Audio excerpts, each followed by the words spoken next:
So I was gathering research for my next video on why I believe Luffy will defeat Kaido as the sun rises when it all hit me. I started laughing, not just any laugh, but the kind of laugh that you hear from someone, and started to question if they're even sane. Thinking about what I just discovered, I started running back and forth in my house with excitement. I obviously had to research some more to see just how deep this theory was, and the more I looked, the more I realized I may have found something monumental to the One Piece community. Not being able to hide my excitement and thoughts to myself any longer, I went to my roommate's room and told him, I think I have it. I think I have $1 million idea right in my hands. I might have the One Piece. One Piece は実在する!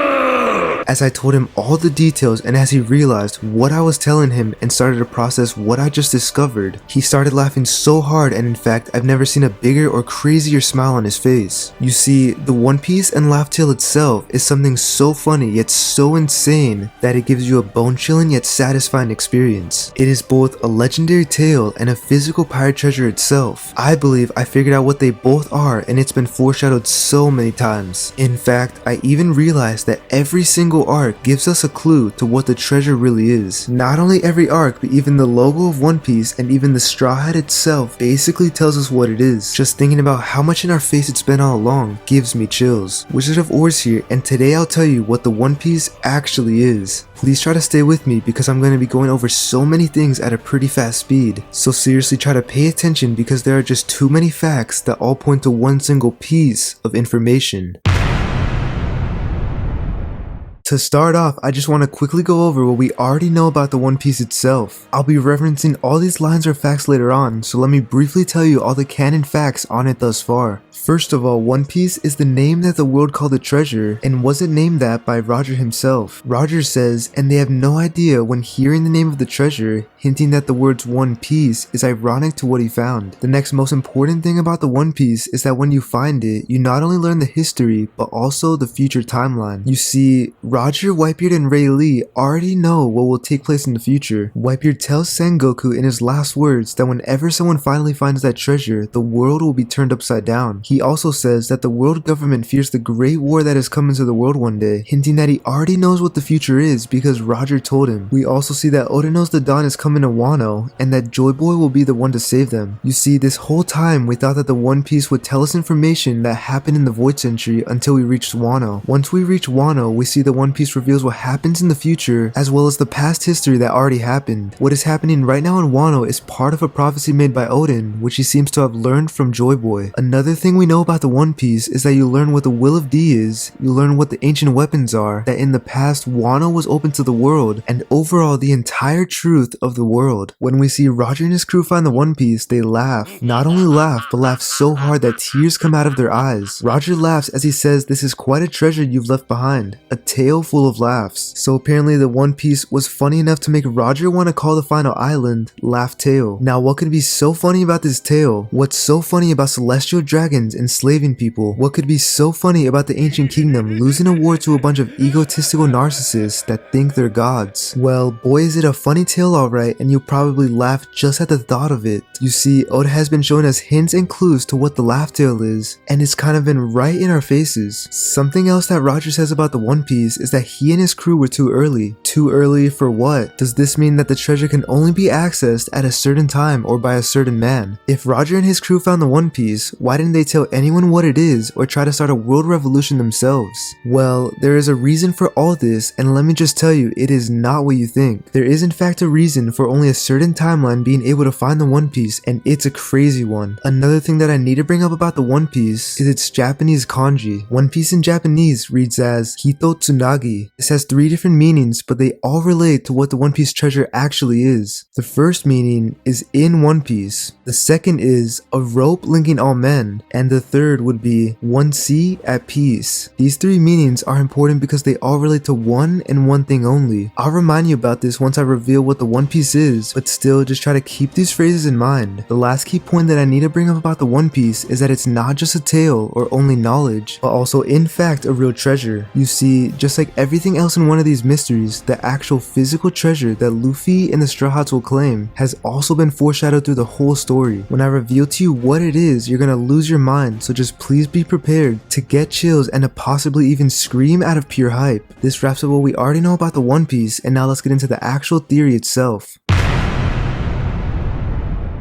Roger and the Roger Pirates learned the truth of the world. They learned about someone named Joyboy and his funny tales. This one specific line made by Roger is what really made me think about what the One Piece actually really is. At the end of chapter 967, Roger says, "Oh Joyboy, I wish I'd been born in your time." Why does he wish he could have been born in his time? What's so good about living in a time of a war that the victor is the celestial dragons and specifically most likely Im-sama? What's so good about living during the time of a man that lost? If you ask me, I wouldn't want to be there to see Joyboy lose or to see the ancient kingdom fall to the ground. That honestly seems like a pretty tragic thing to witness firsthand. If it was tragic, then what did Roger mean by, "I wish I'd been born in your time"? Well, with more recent context, I believe Roger meant, "I wish I'd been born in your time, Joyboy." And yes, Joyboy as in Luffy. Roger wishes he'd been born in Luffy's time, not the original Joyboy. Remember, Luffy is also Joyboy, and when you find the One Piece, you don't only learn about what happened in the past, but also what happened in the future. That also makes me think, what even is the past? If the future already happened, isn't it basically the past? The future isn't even further future's history. The Kozuki clan claims that they are the one that weave history. What does that even mean? Weave history. The definition of weave, oh yeah, not that weave,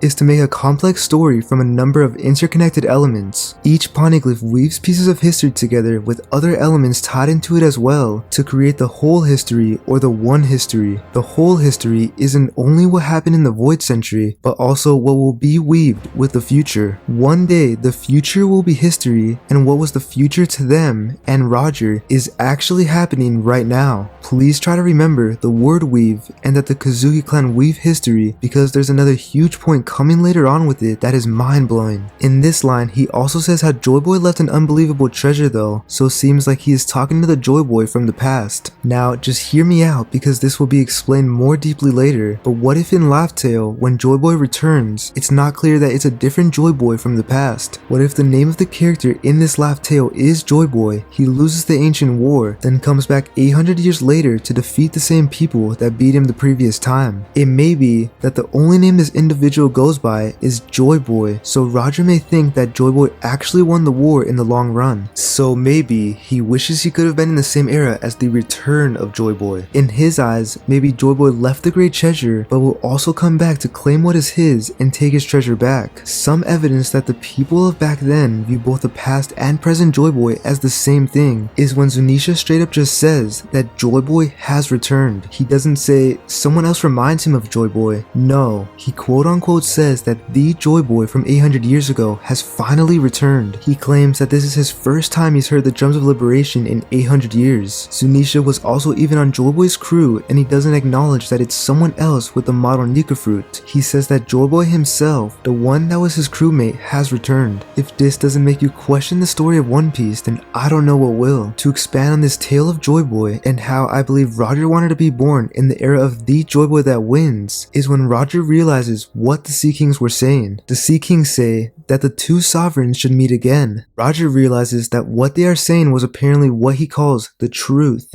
What is the truth? Wouldn't the truth of the world be the One Piece? This may seem kind of confusing right now, but you'll see where this all leads to later on. Apparently, it is true that someone will be born and surpass the Roger Pirates. Roger then says that they were just too early. The impression I get off of this quote is that he wishes he was born in a different era and in a later timeline. Just like how he said he wishes he could have been born in the same era as Joyboy. Roger was too early to actually see Joyboy, but he at least was able to see the tale of laughter. He was able to hear about what happens in the future, but actually couldn't see it with his own eyes. With all that being said, we the readers are currently witnessing a part of the history and a part of the One Piece with our own eyes. We are witnessing what was supposed to happen in the future at the time of the Ancient Kingdom and at the time Roger read it. All this future Joyboy and prophecy stuff makes me think about Fishman Island. In Fishman Island, we see that Robin read an apology letter from Joyboy to the island itself. King Neptune says that the letter is is addressed to the mermaid princess who lived on Fishman Island at the time. It is an apology for not being able to accomplish a promise that he made with the island. This promise will apparently be fulfilled by another individual in Joyboy's place, or maybe that individual actually is Joyboy himself according to the prophecy and Zunisha. This prophecy yet again proves that some things may have already happened even though they're in the future. Now, how did the people of the past already know what would take place 800 years from then? Well, we see in chapter 610 that Madame Shirley can predict the future. She's already predicted things like the war at Marineford, Whitebeard's death, and even the Great Pirate Era. She also predicts that Luffy will destroy Fishman Island, which hasn't happened yet. This most likely has something to do with the promise that Joyboy made and the prophecy that someone will take his place to fulfill his wish. This all proves that the people of the past were able to see what would take place in the future, and they wrote it down on the last island. Another thing with predicting the future would be future sight. Katakuri's advanced observation haki shows us that he can see something that will happen a few seconds before it already did. By the time it actually happens, to him it is in the past instead of the present. He is literally ahead of his time, kind of like how the ancient people were also ahead of their time. Try to keep in mind that if something already happened in the future, in some way it is history waiting to be occurred. The future is the key to the One Piece, and now we'll talk about how it relates to the dawn. So now that you know the basis of my theory, let's talk about what the One Piece actually is and what you learn when you reach that point. Before we get to the physical treasure itself, let's talk about something that you learn when you reach the last island. According to Oden, in 20 years there will likely be a massive war that will split the seas themselves. Notice how he wrote this and then right after said in other words, in another 20 years the primary figures of this great war will muscle their way into the New World. So basically, Oden already knew that the primary figures of Luffy, Kid, and Law would go into the New World to cause chaos. Now, we haven't seen the huge war itself yet, but it is coming and these three with their crews will be the primary figures. Notice how right after this, Oden then writes that these are the ones who can strike down Kaido. So, how detailed is the future telling of the One Piece? It seems that it's 100% accurate as of right now, since Oden already knew that Joyboy would come to Wano in the exact year that he came. He even wanted to open up Wano's borders to be able to welcome his return but failed to do so. Isn't it kind of funny and ironic that even though Wano's borders didn't open up, Joyboy himself still barged his way through to save his friends? Another thing that we see in this flashback of Oden is that he learns that his wife came searching from 800 years ago for the day that the world is overturned. Now this is interesting because it shows that apparently many people from that era knew about a prophecy that took place, which is the day that the world is flipped. Oden then tells his wife to jump 20 years into the future if she wants to see it. 20 years is a very exact timeline. Like, why not 10 years, or 15, or 30, or 40? He specifically says 20, and that is the exact year that Luffy shows up with Law to Wano. In the final part of Oden's journal or letter, he writes to Toki and says, I want you to use your power, Toki, if I should die, and cast 9 shadows on the night woven of 20 years, and you shall know the brilliance of the dawn. Notice how he specifically used the verb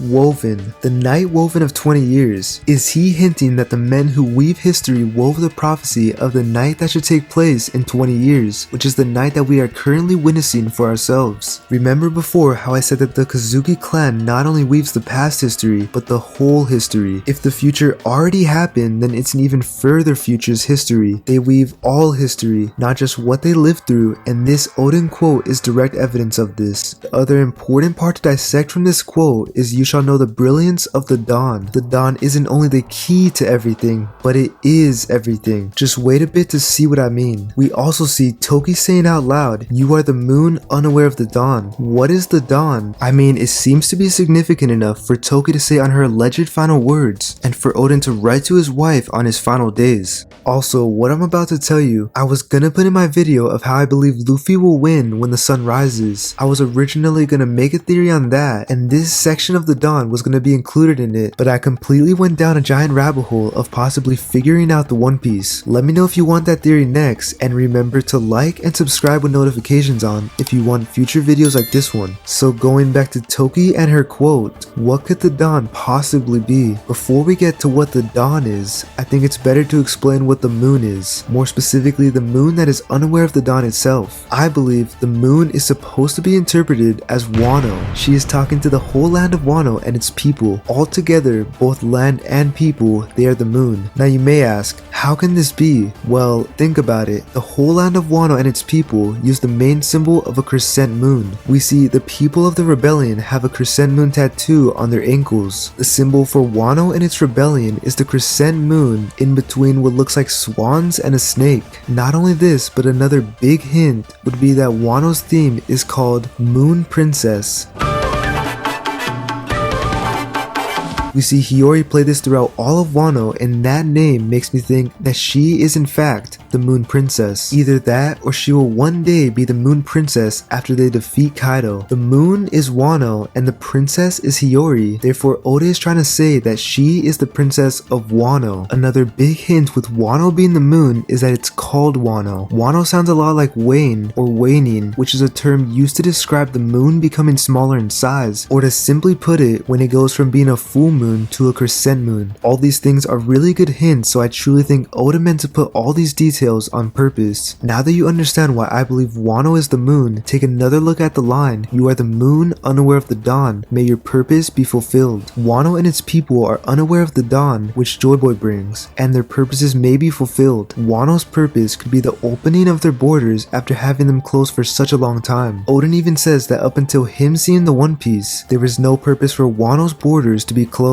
The moon's or Wano's purpose was to protect the land from outside forces for an 800-year span until Joyboy returned. The purpose is fulfilled after the people of Wano stayed safe all those years and after Joyboy himself arrives. Once Luffy wins, he, Yamato, and Momo will open the borders together to fulfill it. Now that we have a better understanding of this cryptic quote, what does the dawn symbolize? Not only in this line but throughout all of One Piece. We currently see the dawn being brought up throughout the series, and Oda even wanted to name his manga Romance Dawn. So what could the dawn even be or even mean? The dawn itself has begun ever since Luffy started his journey. In fact, the dawn is Luffy's story itself. There are two main definitions of the word dawn, and the first one is the one that most people think of when they hear the word, which is the first appearance of light in the sky before sunrise. This definition symbolizes Luffy's journey as a whole because everywhere he goes, he is figuratively the first appearance of light before the sunrise of their country or of the kingdom. Before he gets to an island, the people are usually sunken in some sort of darkness or evilness, and many times even enslavement. When Luffy shows up, he is the light that frees the people and the light that shows the way to freedom. He is liberation itself and is the dawn that shows up right before the light of liberation frees the people to their ultimate happiness and rightfulness. Everywhere he goes, he brings the dawn. Therefore, his journey that we have been watching this whole time is the dawn itself. The first volume of One Piece is even called Romance Dawn, hinting that since the first chapter, that is what the story is. Oda even called his preview of One Piece Romance Dawn because it truly is such an important factor to the story. In Wano, the people even refer to themselves as receiving a divine punishment, which would be an eternal night that never breaks. This night will be broken by the dawn, or should I say Luffy and his story. Luffy and his story itself is the dawn that Roger and Oden learned about at the One Piece. Okay, so now for the second definition of dawn. The second definition is the beginning of a phenomenon or period of time, especially one considered favorable. This definition proves that the very beginning of Luffy's journey was the dawn of his period of time in the Grand Line. The beginning of the story is the beginning of a certain period of time. That dawn was only for the Grand Line, and there was in fact another one in the New World. Since Luffy and his journey took a 2-year break, the dawn also took a 2-year break as well. Chapter 601 is called Romance Dawn for the New World. This is the return of the dawn, or the second dawn, or simply what it's called, which is the dawn for the New World. This is the dawn that Oden saw in his prophecy that will take place in 20 years. The dawn started back up when Luffy's story started back up, and now the dawn is going to shed its light in Wano before the eternal light of the everlasting day comes. This chapter of 601 ends with Luffy telling Ray Lee he's going to become the king of the pirates, which shows that the dawn is the journey of him becoming it. Once he becomes it, the dawn of the world will have already happened or arrived. This also makes me think,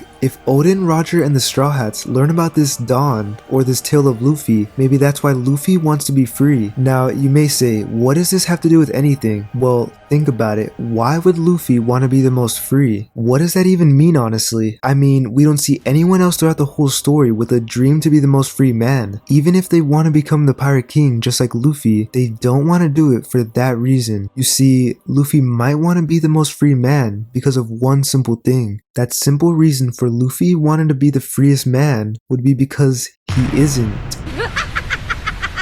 やっぱ生きてた。もう OK。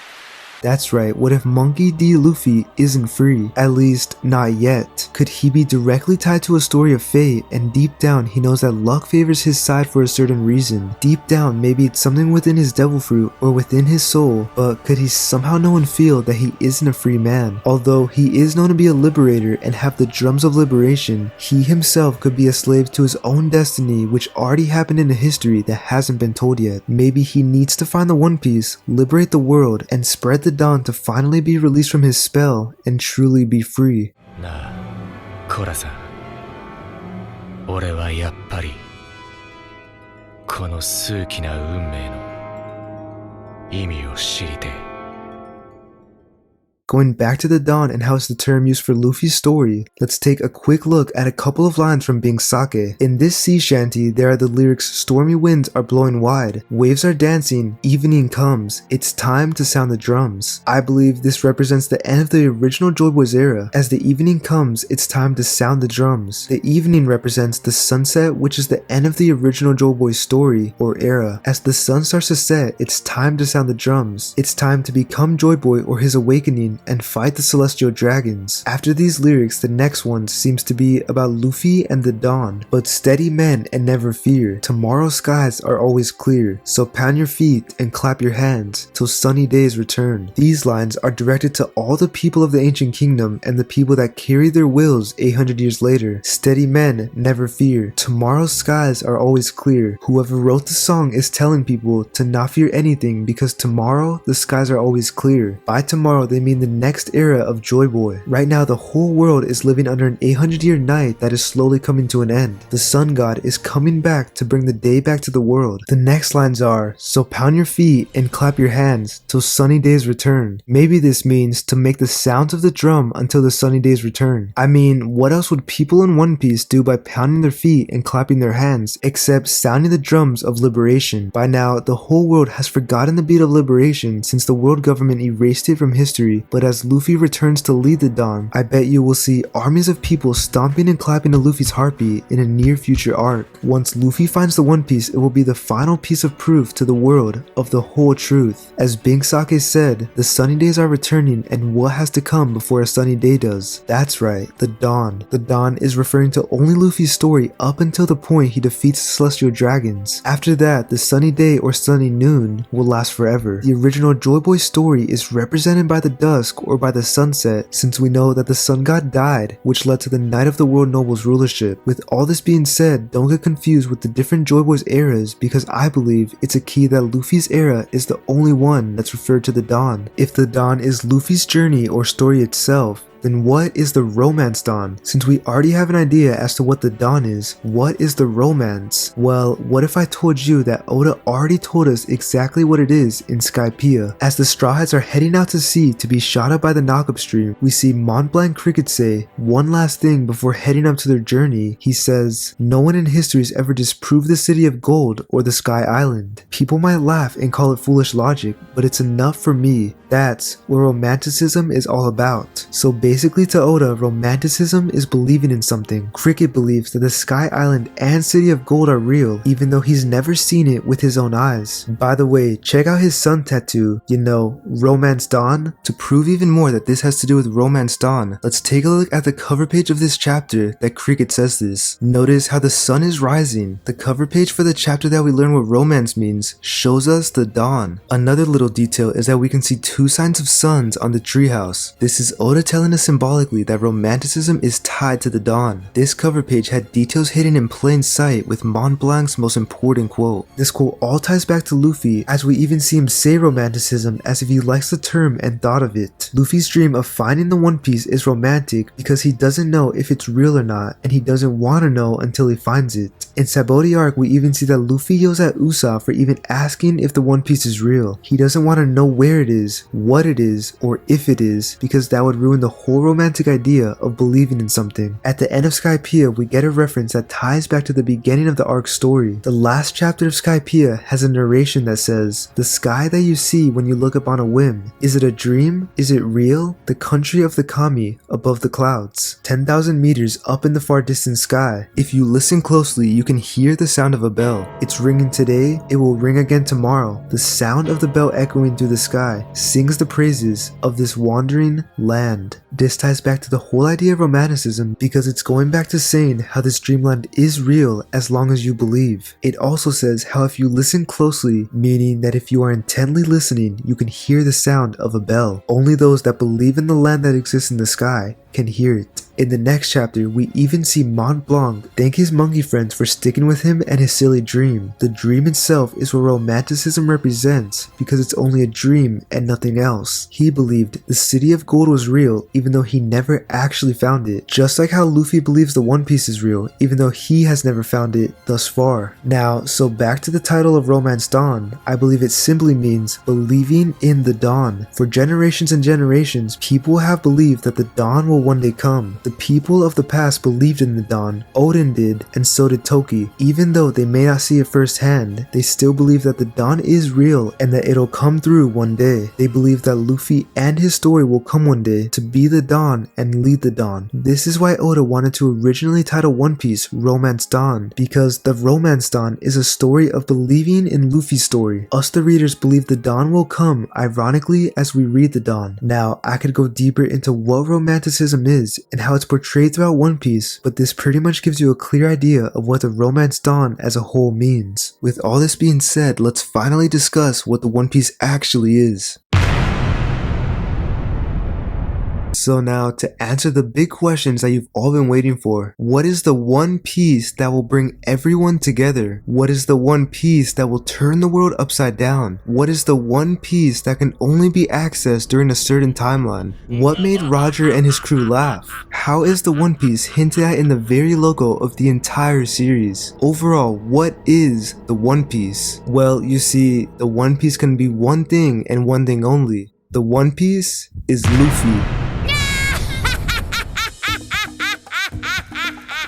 Luffy is the One Piece that is slowly yet surely bringing everyone in the world back together. Luffy is the One Piece that will turn the world upside down. Not only turn it upside down, but he is the light that is leading everyone else to flip it with him. Just like how we find out that Poseidon isn't a form of technology, but instead is a natural force in the world, we will also find out that the One Piece itself isn't a technological weapon, but is a force of nature. Luffy or Joyboy is the natural force of liberation that liberates everywhere he goes. Also, just that I'd say before people click off or comment something. Yes, I know Luffy himself isn't the vast treasure that Odin and Roger saw at the One Piece, but trust me, we're getting there. First, let me just explain why Luffy is the One Piece that Roger couldn't use to save the world since it wasn't there. Also, try to remember that just because it's called One Piece doesn't necessarily mean that the treasure itself is only one thing. Okay, going back to how Luffy is the One Piece, so the One Piece is also the thing that many believe will break the red line. Well, how do you destroy the red line and Mary Joa? I'd assume that you need to use all three ancient weapons plus the One Piece to destroy it. I mean, they do say that they have the power to destroy the world. Luffy and the ancient weapons will literally destroy the old world and make a new one while bringing the dawn. By the end of the series, Luffy will most likely be allied with people that own the ancient weapons or with the ancient weapons themselves. He's already allied with Shirahoshi, Vivi, and Frankie, which leads him to only needing to ally with Uranus. The three ancient weapons will most likely be used to physically destroy the red line, while Luffy destroys Mary Joa and the Sunlight Tree Eve. Well, how do you destroy the Sunlight Tree Eve and Mary Joa? Wouldn't you have to destroy Fishman Island? And who did Madame Shirley say would destroy Fishman Island? She said Luffy will. Not just Luffy, but she also said he will do it with his bare hands. If Fishman Island is destroyed, then it'll cause the roots of the Sunlight Tree to be destroyed. Therefore, the Sunlight Tree Eve may die and possibly collapse on Mary Joa. Either that or its magical sun powers will somehow take away some of the powers of the Celestial Dragons. Luffy, Joyboy, and Nika are the One Piece that will destroy the Red Line and bring the world back together. The world probably won't be be exactly how it was in the past, but I actually think Luffy will make an even better version of it.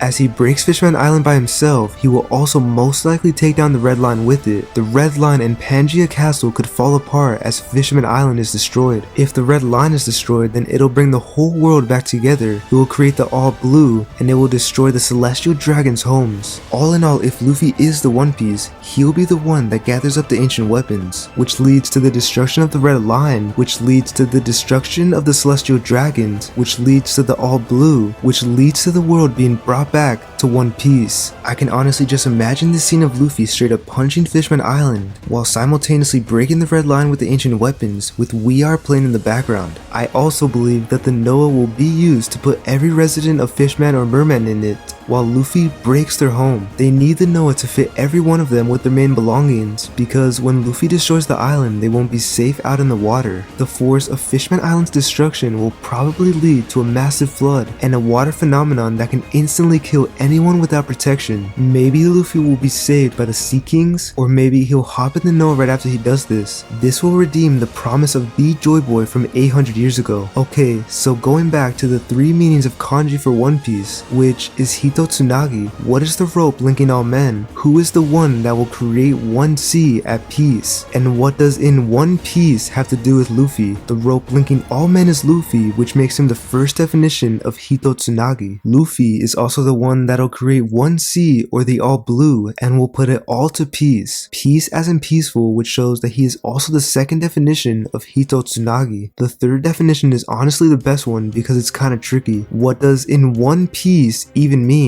Or have to do with Luffy? Well, first off, he could be the one that'll bring the world to being in one piece, or as in one kingdom. We know that there was an ancient kingdom back in the day, and Luffy will most likely somewhat recreate it in his own style and own way. Maybe when Roger found it, it wasn't in one piece because it wasn't all there. The most important and crucial thing to the treasure wasn't even alive yet, but it'll be at Laff Tail once Luffy finds it. Luffy being the One Piece treasure also makes sense since Roger couldn't use it back then to flip the world upside down. He couldn't use it for anything because it merely didn't exist yet. Although it's kind of funny that since he couldn't use the One Piece, he instead inspired the One Piece to find the One Piece. I don't know, maybe it's just me, but I find that kind of silly yet perfect. Now, remember how I said at the beginning of my video that the One Piece logo hints at what the One Piece is? Well, notice how Luffy is in the logo. In my opinion, this is the most Oda thing to do, and I think when we look back on it, we're gonna just think like, god damn, how is it right in front of our face this whole time? Like, he's basically just toying with us at this point. There's more to this logo which has to do with the original Joyboy from 800 years ago, so try to keep it in mind because I'll expand more on it later. Just remember the logo because I'll be discussing more on it in a few minutes, but before that I want to discuss what made Roger and his crew laugh. The tale of a monkey named Luffy made Roger and his crew laugh so hard that they started crying. In fact, Luffy or the One Piece itself made them laugh, kind of like how he's been making us laugh for up to 25 years now. I can see the laugh tale ending in such a humorous way with even those who try to hold it in can't help but burst out in tears. I mean, how can you not laugh at the things that this goofball does? Like,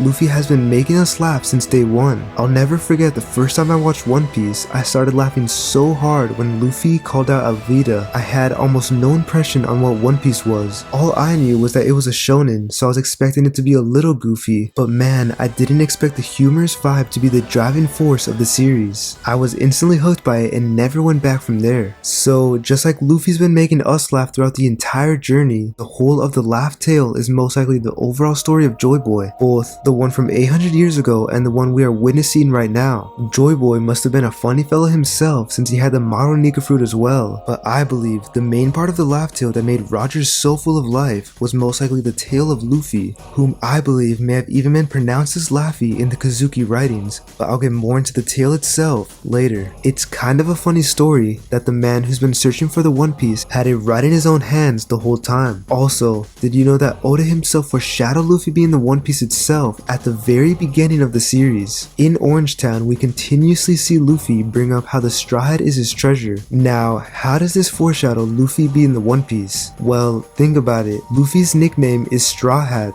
or Mugiwara, which could foreshadow Luffy himself being his own treasure by the end of the series. If Mugiwara really is the One Piece, this could possibly go down as Oda's best example of foreshadowing. He's known for his hinting at the puzzle formula, but this is honestly just another level. If this does in fact become true, let's remember to always put the G before Oda. Another possible foreshadow that I've thought about ever since I first saw it is Luffy's chest. X marks the spot on pirate maps, and him having the X shows us that he is in fact the treasure of the One Piece. I thought of this all the way back to when I first watched Fishman Island, but thought it was kind of dumb back then because I didn't have much more evidence to go off of. Now let's talk about the vast treasure that's at Laff Tail.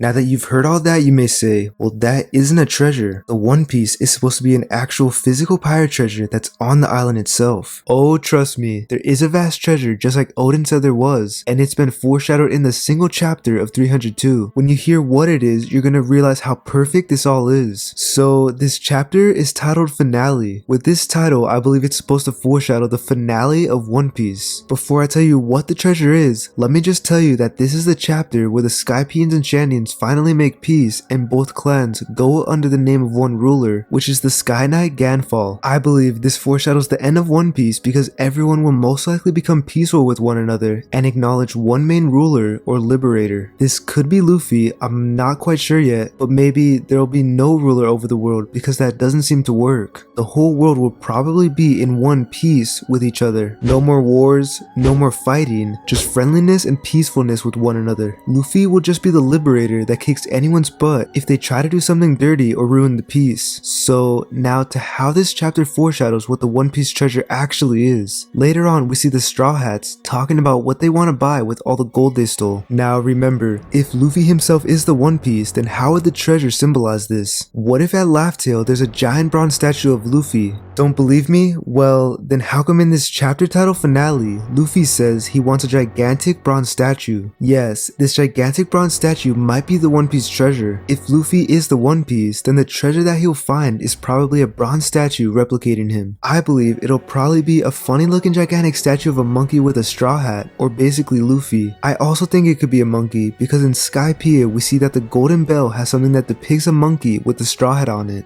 If the prophecies made by the Ancient Kingdom are true, then they probably saw a monkey with a straw hat as the return of Joyboy, who will save the world. Notice how earlier in the same chapter we also see Shandians talk to the statue of Kalgarda. This is most likely a direct parallel with what finding the One Piece will be. Notice how the Shandians say to Kalgara that the sacred duty of the Shandians has been fulfilled. They then say that Kalgarda's wish has officially reached his friend. They don't have to make future generations shed blood from now on. They lastly swear to never let the life of Shandora be extinguished. This is a direct parallel with finding the One Piece because once they see the statue and read the true history of the world, they will then fulfill the sacred duty of Joyboy. There will probably even be a statue of the original Joyboy standing next to the statue of Luffy. The Straw Hats and Luffy will have accomplished or will be accomplishing the wish of Joyboy. When they see the statue of a monkey named Luffy and the original Joyboy, they will never again let the light of the Ancient Kingdom be extinguished by defeating the world government and by defeating the Celestial Dragons. Another time we see a statue is at the very end of the same chapter title Finale. For some reason, we see the Var statue at the very end. Remember this statue and what it looks like because it's very important to a certain point I'll be making very soon. There's more foreshadowing of a giant statue being the One Piece treasure itself, like in the next chapter when Luffy says it once again. I believe he also says it in Water 7 and of course in Dressrosa. When Luffy first sees the Cairo statue, he notices it and says how it's practically a naked statue of an old warrior. Maybe the statues at the One Piece will also be practically naked, which will be pretty funny. We later see Rebecca telling Luffy how the man of this statue is a mystery and that nobody remembers him. Maybe the statues at the One Piece were also a mystery for Roger and his crew because no one knows who Joyboy was or will be. He was erased from history just like Kairos. The biggest hint of the One Piece treasure being a statue of Luffy would be that it's in the logo. Could you imagine if the statue that the ancients carved is in the exact pose that Luffy does while in the logo of One Piece? Man, that would be too much honestly. Like, how much more perfect could it get? I'm telling you, people are going to be decoding One Piece hundreds of years after it finishes, ours. Kind of like how we have to read Shakespeare in high school. In the future, students will probably have to learn One Piece because it's just that good and in my opinion, a whole lot better than even Shakespeare. Well, this pretty much wraps up why I believe the One Piece will be a statue of Luffy or Joyboy, but in my opinion this isn't the only treasure that's there. Oden claims there's a vast amount, which makes me think that it can't just be one thing. It would also be underwhelming if all there was a statue of a naked monkey with a straw hat. Going back to the chapter title finale, let's see what the other straw hats wanted to buy with the gold they stole. Usopp says he wants 10 cannons. I can see there being 10 cannons at Laff Tail, which will make Usopp and Frankie immediately run over to them. The cannons most likely won't be modern warship cannons, but will probably be more along the lines of the ancient kingdom's technology. In Skypiea, we see them use weapons like dials, so maybe the cannons will be monster-sized dials that could do a load of damage to anyone or anything that gets hit by it. I think this will be really cool to see because the dials were one of the coolest weapons in the show and we haven't seen them since the pre-time skip. The next one who says something is Sanji. Sanji says he wants a refrigerator with a lock. Wow, Sanji, a refrigerator with a lock? Really? I mean, how much more specific and in our face can it be? A huge part of the One Piece is Joyboy himself, the one from the Blank Century. In the Reverie, we see Imo walk into a refrigerator with a lock to look at the giant straw hat. This is perfectly placed with Sanji's quote in this chapter because Sanji, of course, is a cook, and I bet he does want a refrigerator with a lock because Luffy probably eats most of their food when Sanji's not paying attention. This is a perfect example of Goda foreshadowing something that's hidden in plain sight. I also know this hint is meant to be about Joyboy since in the next chapter, we see that Sanji doesn't want to buy that with the gold anymore. We see that Luffy still wants his bronze statue, that Chopper wants his books, and that Zoro still wants his booze. By the way, I'll get to these two next, but Sanji doesn't want his refrigerator anymore. Even though everyone else wants the same thing as the previous chapter, Sanji changes to wanting a new pot, frying pans, dishes, and a gigantic mousetrap. Also, not important to this, but I thought Sanji liked mice and was even becoming the next Alfredo from Ratatouille. So why does bro want to kill rats and mice? Anyways, back to the main subject. I believe Oda placed a freezer with the lock for what Sanji wants in the chapter title finale because this is a part of the finale of One Piece. The giant straw hat that's inside a giant freezer with a lock most likely belonged to Joyboy, and that's what the whole Laff Tail or One Piece is about. Now, what else have we seen inside a giant freezer with a lock within the story of One Piece? If you rewatch the introduction of Oars and of the giant straw hat and Mary Joyce, the scenes are practically the exact same and in parallels. Im walks into a giant freezer that's locked up. Moria walks into a freezer with the giant lock. Im is carrying Luffy's wanted poster. Moria is carrying Luffy's shadow. Now, why would Oda make these scenes direct parallels? Well, because Oars was the original owner of the Straw Hat. Yes, Oars was the Joyboy. And by the way, I'm not talking about the Oars in Thriller Bark, but instead an even older Oars, Oars the First. Oars Jr.'s Jolly Roger proves that he's actually Oars the Third, which lets me believe that the Oars in Thriller Bark is Oars the Second, and that would make Oars the First Onigashima. Yes, I believe Onigashima, also called Oars the First, is Joyboy. Another clue would be something that I brought up many times, which is the Var statue. The Var statues that are laid out throughout all of Arbiar Jaya, which is the land that worships the sun god, look exactly like an Oars. Why would the sun god worshippers' land have Oars statues all over the place? Well, because Oars or Onigashima was the one they were actually meant to worship.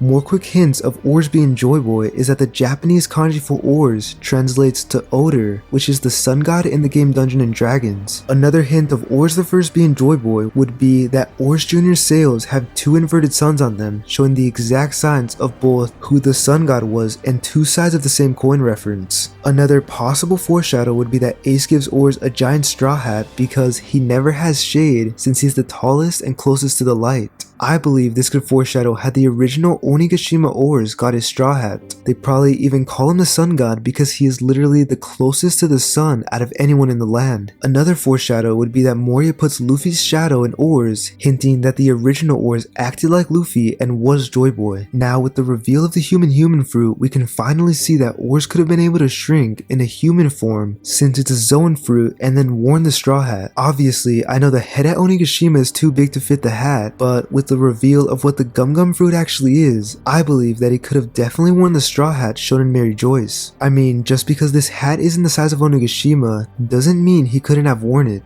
The last time I heard, if it doesn't fit, you must acquit, the dude ended up writing a book on how he actually did murder his wife, or at least how he would have done it. With this being said, if the hat doesn't fit, that doesn't mean we should acquit on the idea that Onigashima could have been the owner of it. The biggest and craziest hint that I haven't talked about in any of my videos of Oars being Joyboy has to do with the One Piece logo. I know we've already gone over it many times, but I promise this one is the best hint yet. Just like how there's a man wearing a straw hat depicted as the letter I, there's also a skull wearing a straw hat within the O. This can symbolize multiple things. First off, this could be a hint that the giant skull in One Piece wore a straw hat back in the day. This could also symbolize that Jolly Rogers originated from this very being, since it's the very symbol of the entire series. If you've seen any of my other videos, you already know that I believe Jolly Rogers came from Onigashima, since in chapter 2, Oda tells us that the term Jolly Roger originated from the devil. Remember that Oars is the devil of the One Piece world. Also notice how in this same page there's a rough depiction of Nika and the sound effect the dum over at Jolly Roger. The dum is a direct reference to the drums of liberation, which it seems Oda had planned since the very beginning. There's more to Jolly Rogers coming from Onigashima, which has to do with the Bible in One Piece, but that's for a whole nother discussion for another day. With all this being said, I believe that this skull with the straw hat is meant to symbolize the giant skull of Onigashima, and the Luffy statue is obviously meant to symbolize Luffy himself. Since these two are most likely both Joyboy, hear this out.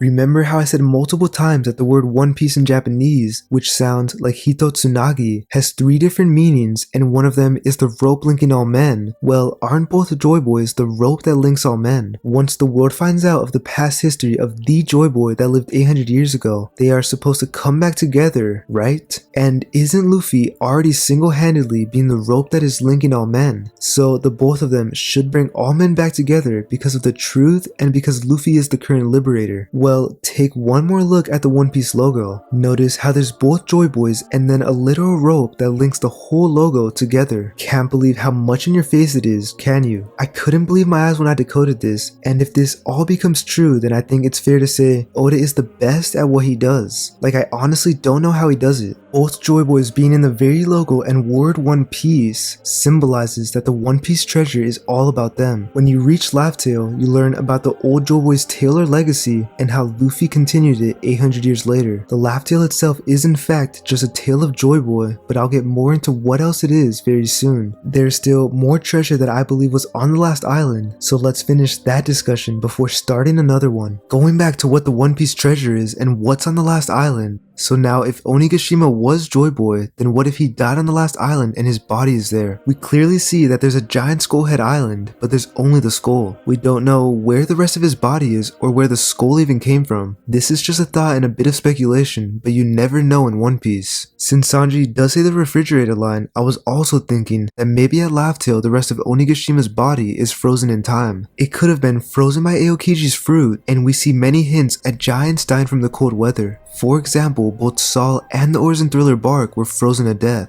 Although I do for sure think Oars the First somehow died by being frozen, his frozen body being at the last island is a bit more of a stretch. Pun intended. Another big hint to Onigashima being a part of the One Piece could be when Big Mom asks Roger while she's fallen to her defeat, what is the One Piece? Where is it? And that some of it is in this country, isn't it? This could be Oda foreshadowing that Onigashima is connected or a part of the One Piece. If Onigashima was Joyboy, then of course his giant skull would be in some way a piece of the One Piece. Another way you could look at this is that what Luffy and his alliance are doing is a part of the One Piece as well. As Oden showed us, this is a part of the prophecy and a part of the information that he learned. In my opinion, it could be both, because I believe the One Piece isn't just one thing. There's honestly so much more I could go over with Oars being the original Joyboy, like how Blackbeard, Rocks, and Dragon have Jolly Rogers depicting the ancient giant, but if I went over it all, this video would take another 2 hours. If you're interested in this, let me know if I should remake my older videos on why Oars is Joyboy. I know the sound quality in those videos is terrible and the overall production is trash, but for now, check those 2 big videos until I make an updated version of it. Also, remember to like and subscribe with notifications turned on if you want to learn more about what the ancient mysteries in One Piece truly are. Going back to the chapter title finale, we also see Chopper say, say that he wants books. So I think we'll most likely see a few books at Laff Tale. The Tale of Laughter is sort of a book in itself, but it's probably on a poneglyph or some stone engraving. You can look at the tale itself being a book, but I think there'll actually be physical books made with paper. The literal books that we'll see at Laff Tale is probably something like Roger's journal, just like how Odin had a logbook on his journey. Maybe Roger also had one and left it there. He did say that he left all his treasure there, so maybe this was a part of it. I think this would be the best case scenario to flesh out Roger's character because it is his thoughts and everything he went through in first person. This would be better than just having some old head tell us how Roger was or how he acted, because they can't tell us what he was actually thinking throughout his entire life. They can only tell us what they saw with their own eyes. I don't see why we wouldn't find out more on Roger's character when the Straw Hats reach Laff Tale, and a personal logbook of his would be the best way to show us. It was the best way to show us Odin's story, and it would be the same or at least done in a similar way for Roger. I can even see Roger writing a personal letter for Luffy, Joyboy, and the next Pirate King. Maybe it'll have something like, "So you finally reached the last island, Joyboy. May you liberate the world and bring the dawn. I have one request for you, which is a dream I can never accomplish. Can you please..."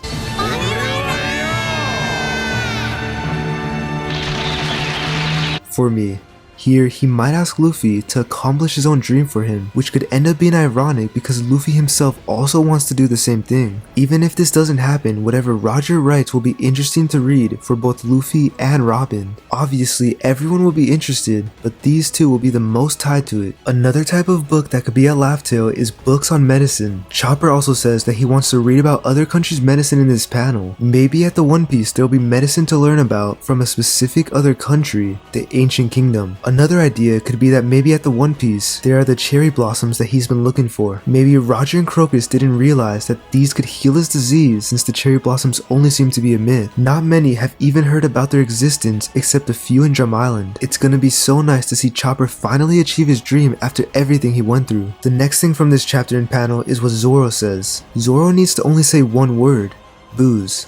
I'm pretty sure most of you are well aware of booze being at the One Piece, and yes, I believe it most likely is. It's most likely Bing Sake that is there welcoming anyone who finds it. I won't go too deep on this, but if you want more on it, you can check out Arthur's massive theory on it. Lastly on this page, the Straw Hats are all chanting the word gold. There is also someone singing or playing music on Konish's boat right next to them. This makes me think that maybe at Laff Tale somehow the drums of liberation will be playing, or maybe they'll sing Bing Sake like how Roger did on his journey. I also believe that since they are chanting gold, there will be a load of pirate gold left at Laff Tale. I was also thinking, if there's a ton of gold there, then where could it have come from? Well, in case you forgot, Wano's nickname is the Country of Gold. Hundreds of years ago, it was known as this, which puts up the question, where is all the gold? Well, what if Wano was referred to as the Country of Gold before and during the Void Century, but couldn't be known as that after because Joyboy and the Kazuki clan transported all the gold to the final destination, which is Laff Tale. If a bunch of gold is at Laff Tale, wouldn't that best explain the term of vast treasure used by Odin? I mean, what kind of pirate treasure would the One Piece be if it didn't have loads of gold? Can we even really call it a pirate's treasure if there isn't any gold or valuable merch? The panel or scene of seeing the vast treasure is probably going to be amazing to see all the Straw Hats' reactions. I specifically can't wait to see what Nami does when she sees it. She'll probably bathe in it or just lay in it as we've seen her fantasize about before. She'll probably be so happy that she won't even get mad at Sanji or Brook harassing her. So all in all, yes, I believe the One Piece will be a vast treasure with an insane amount of gold, a bronze statue of a monkey that wears a straw hat,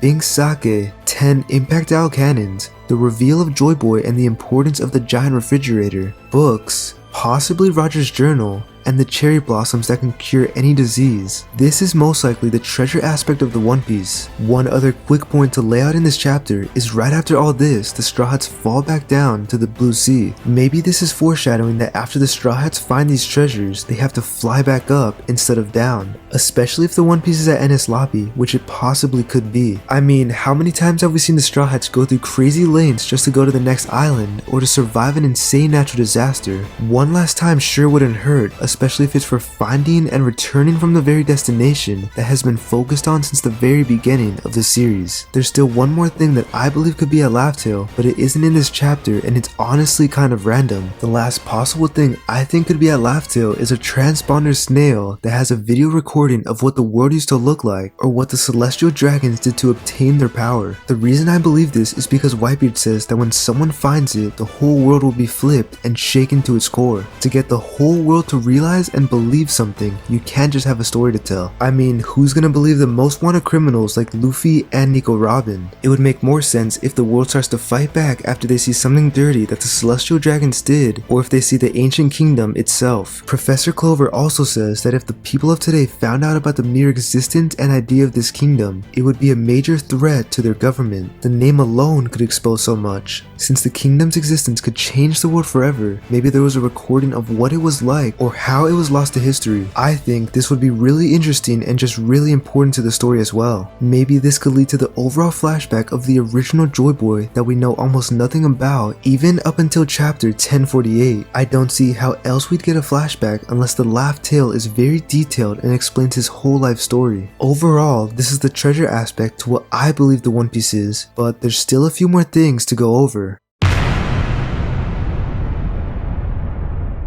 Now, there's obviously a tale that has to live up to be so funny for both the Straw Hats and us the reader. In a tale format, I truly believe it'll be comedic, yet at the same time, it'll tell us the history, the future, and the present all at the same time. I have a really good idea as to what the Laff tale is and how it'll be played out. Remember how I said earlier that the Dawn or the Romance Dawn is Luffy's story itself? Well, did you know that Luffy's hometown is called Dawn because that is where the dawn begins? Luffy is meant to symbolize the sun as he is the sun god. That's why he's from the east and why his journey is to the west. The sun rises and the dawn begins in the east and it travels towards the west to finally go to the sunset. The sun sets in the west and it rises in the east, just like how Luffy and the dawn begins in the east and moves towards the west, just like Sun Wukong's journey to the west. The story of Sun Wukong is about a monkey traveling to the west to India to find the holy scriptures, just like how Luffy, the Sun Monkey King, is traveling to the west to find the holy scriptures or the whole truth of One Piece. So now with all this being said, what is the Laff tale? The Laff tale is the dawn or the story of Joyboy. The whole Laff tale is both the dusk and the dawn, but I believe the best part is the dawn. The story could also be about a monkey named Laffy, and I think the monkey bronze statue of Luffy might have the name Laffy engraved on it. Maybe this is why Roger called it Laff Tale. What if by this he meant it as Laff's tale or Laffy's tale? The people who saw the future in the Void Century may have seen a timeline where the future Joyboy was being called Luffy and they mistook it as being Laffy since that's what Joyboy does. He laughs and makes others laugh. Remember that the Golden Bell of Shandor seems to have a monkey with a straw hat, possibly showing that they depicted him as a monkey in the prophecy. If the Laff Tale is in fact a tale of Joyboy, then isn't it literally Laff's tale? Think about it. Joyboy is Nika, and Nika is the sound effect for laughter or smiling. If Nika is the sound effect for laughter, then Laff Tale can also be called Nika Tale, or should I say Nika's Tale, or Laff's tale. There are many wordplay connections you can probably do with Laff tale, and I think Oda did all of it on purpose. The Laff tale itself is probably the whole story of Joyboy, told by the original Joyboy, who tells all the history in a goofy way by naming prominent figures with animal names or some sort of object, which is kind of like what Luffy does. For example, in the tale, Luffy would be a monkey, Zoro would be depicted as a green fox, Nami would be an orange cat, Robin would be a robin bird, Chopper would be a raccoon dog, Marco would be a pineapple, and so on. I can make my own version of how I think Laff Tale will go, but I'm not going to do that in this video. If you want to know how I think Laff Tale went, then comment and let me know if that's something you're interested in. Of course, it's going to be funny and it's going to troll the whole story of One Piece, but I think that's somewhat how it's supposed to go. With the Dawn being the name of the era of the return of Joyboy, I believe that the will of D is the will of the Dawn. The D is passed down from generation to generation until the Dawn arrives. After the Dawn has ended, there will no longer to be any reason for the D clan to keep their initial because they will have already defeated the celestial dragons. As the dawn ends, the will of D will also come to an end for a good cause, which is peace. Luffy, being the final will of D member and the youngest will of D at the time, signifies that he himself leads the dawn after it's been waiting to come for such a long time. The will of D members are known to directly go against the celestial dragons, just like how the dawn directly goes over the darkness that took over the world. The dawn brings the light to see out of the darkness, just like how the D clan will bring out the truth out to the world. Notice how we also see members that know what the One Piece is bringing up the dawn. They don't bring up any other D word because that's most likely the most important one. Now, going back to the true meaning of romance dawn, remember how I said earlier that romance or romanticism in One Piece simply means believing in something? Well, then the true meaning of the term romance dawn means believing in the dawn. This is also why I believe the will of D is the will of the dawn, because they are the ones who have inherited each other's wills in the belief that the dawn will come. Just like how Whitebeard said, someday one man will appear bearing the weight of centuries of inherited will on his shoulders to challenge the world. One man shall bring the dawn because the will of romanticizing or fantasizing about the dawn shall surely come through one day. One man will carry all the inherited will of the dawn to bring the dawn. Also, is it a coincidence that Whitebeard, who is someone that knows what the One Piece is, says this as if he's telling us what the One Piece is, and then goes on to say the One Piece is real? ワンピースは実在する After he saw Ace die, he realized that Ace was not Joyboy. After this, he realized that the man who carries Ace and Roger's will is in fact real. Overall, he had faith because he for sure knew that the One Piece was real. He knew for sure that Luffy was real and wasn't just some myth made up by Roger and ancient men. He told Blackbeard that he isn't the one that Roger is waiting for, that he isn't the One Piece that Roger was too early for. He simply realized that it was Luffy, the man that was Ace's brother and current holder of the Straw Hat. Whitebeard, Roger, Rayleigh, Ace, Shanks, Kaido, and Dragon knew because each one of them have seen at least a part of the whole history that the Kozuki clan weaved. In fact, even we have already seen some of the history. The whole history has to do with what happens in the future as well as what happened in the past, because the future isn't even further future's history. Overall, the One Piece is the history of Joyboy. Altogether, it's the history. His story.